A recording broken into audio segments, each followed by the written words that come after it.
स्वदेश तथा विदेशमा रहे बसेका प्यारा नेपाली दाजुभाइ तथा दिदीबहिनीहरू, नेपाल राष्ट्रका निर्माता, नेपाली समाजका समन्वयकर्ता एवं एकताको धरोहर श्री 5 बडा महाराजा धीराज पृथ्वी नारायण शाह आम नेपालीका निम्ति श्रद्धा तथा सदा स्मृतिका व्यक्तित्व भइबक्सिन्छ।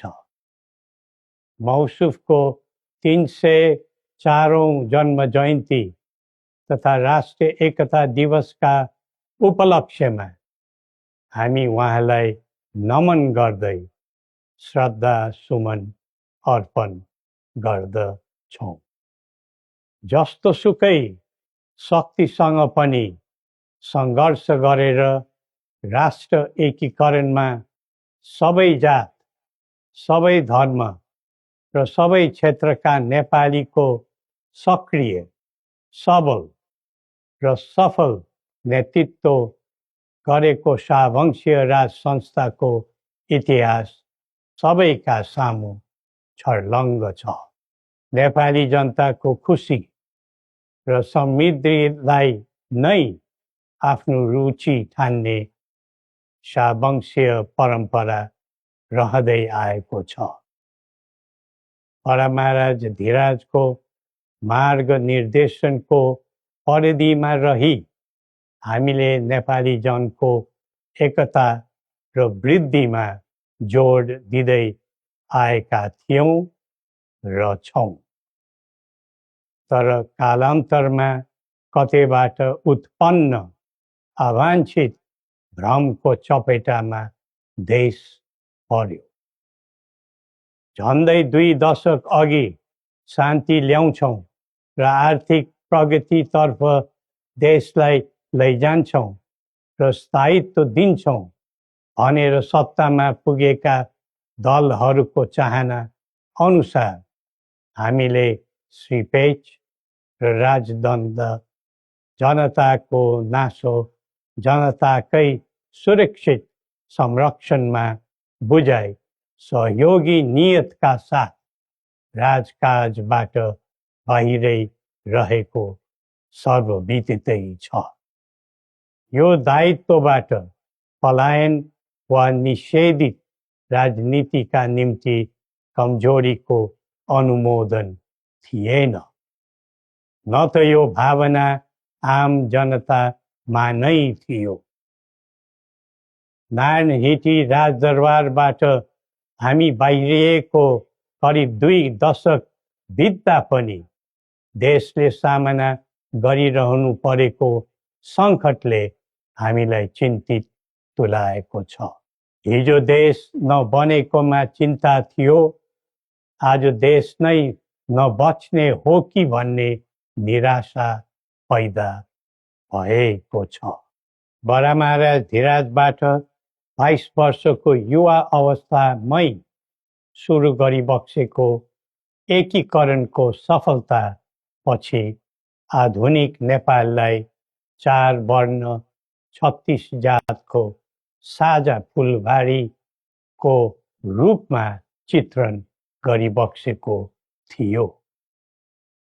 यो मुलुक राजाको मात्र होइन, जनता र राजाको समान स्वामित्वको देश हो भन्ने सन्देश पनि दिइबक्सेको थियो। भाषण अनि जादु वा चमत्कारले यो देश बनेको होइन र बन्दैन पनि। सबै जात, धर्म र क्षेत्रका नेपालीको साझा प्रतिनिधिका रूपमा काम गरेको राज संस्था जनताले सुम्पेको जिम्मेवारीबाट विमुख हुनै सक्दैन। सबै नेपालीले यो कर्तव्यबोध गरी पृथ्वी पथमा लाग्नु पर्दछ भन्ने हाम्रो धारणा र आह्वान पनि छ। नेपाली विश्वमा जहाँ रहे पनि नेपाली मूलको भन्ने नै हुन्छ। त्यसैले राष्ट्रको प्रतिष्ठासँग नेपालीको प्रतिष्ठा पनि सँगै जोडिएको हुन्छ। मुलुक स्थायी वा अस्थायी रूपले छोड्दैमा देशसँगको सम्बन्ध तोडिन सक्दैन। देशबाट जनशक्ति पलायन हुँदै जानुले देशको भविष्यबारे निराशाको सङ्केत दिइरहेको थियो। अब पुँजी र पुँजीपतिहरू तथा कर्मवीर उद्यमीहरूको समेत पलायन हुनु थालेको छ। यो क्रमलाई तत्काल निरुत्साहित र नियन्त्रण गर्न सकिएन भने मुलुक असफलताको सङ्घारमा पुग्न सक्ने सम्भावनालाई लिएर हामी आहत भएका छौँ। बडा महाराज धीराजबाट स्वदेशको पुँजी पलायनमा रोक लगाउनु पर्ने पक्षलाई महत्त्वका साथ जोड दिबक्सी जनता सक्षम र बलिया भए मात्र देश बलियो हुन्छ भनी दिव्य उपदेशमा उल्लेख गरिबक्सेको छ। जब जब युवा पुस्ताको भावना, चाहना र आवश्यकताको सम्बोधन गरिँदैन तब तब असन्तोष पैदा हुन्छ, जसले विद्रोहको रूप पनि लिन सक्छ भन्ने सत्य नेतृत्वले हृदयङ्गम गर्नै पर्दछ।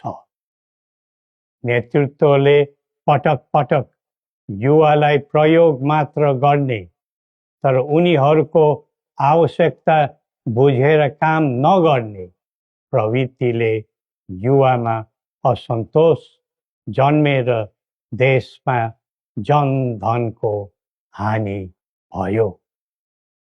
जसरी भविष्यका कर्णधारहरूको ज्यान गयो त्यसले सबैलाई स्तब्ध बनाएको छ। युवाहरूमा भ्रष्टाचारप्रति असहिष्णुता र आइटी प्रतिस्पर्धामा अग्रताको जोश देखिनु उज्जवल भविष्यको सङ्केत हुन्। तर उन्नतिको गन्तव्यमा राजनीति चुक्यो भने अल्छीको सपना मात्र बन्न जान्छ। स्वचालित व्यक्तिले राष्ट्रको हित खोज्दै जान्छ, परिचालित व्यक्तिले अर्काको मित खोज्दै हिँड्छ। राष्ट्रिय सहमति बिना निकास खोज्नु समय खेर फाल्नु मात्र हो। समुन्नतिको यात्रामा सबै मिलेर अघि बढौँ। नेपालको संवेदनशील अवस्था र बदलिँदो भू-राजनीतिक परिस्थितिलाई बुझ्न नसक्दा हामी मित्र राष्ट्रहरूको विश्वास र भरोसा गुमाउने अवस्थामा पुगेका छौँ। असन्तुलित बन्दै गइरहेको परराष्ट्र नीति र व्यवहारले राष्ट्र हितमा गम्भीर असर पुगिरहेको समयमा दिव्य उपदेश र बौद्धिक दृष्टिकोणहरूको महत्त्व अझ बढ्दै गएको छ। कतिपय देशले स्वार्थको लागि कुनै न कुनै सुरक्षा कवच खोज्दैछन्। हाम्रो देशको सही छहारी शान्तिको कवच हुनै पर्दछ।